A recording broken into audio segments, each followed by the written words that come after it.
সিলেট বোর্ডের যুক্তিবিদ্যার দ্বিতীয় পত্রের অ্যান্সারগুলো তুলে ধরছি। ক সেটের অ্যান্সার, খ গ ঘ প্রশ্নগুলো মিলাই নিবা সিলেট বোর্ডের।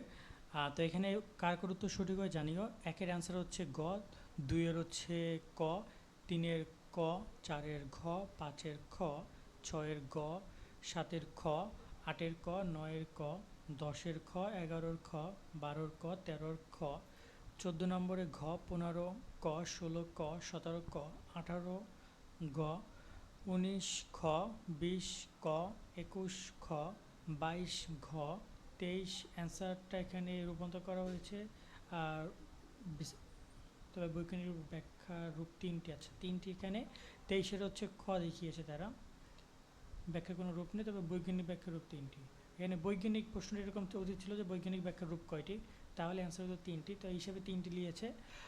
খ আর 24-এর হচ্ছে খ, 25-এর গ, 26-এর খ, 27-এর ক, 28-এর ঘ, 29-এর গ এবং 30-এর ক। কার কয়টি উত্তর সঠিক হয় জানিও।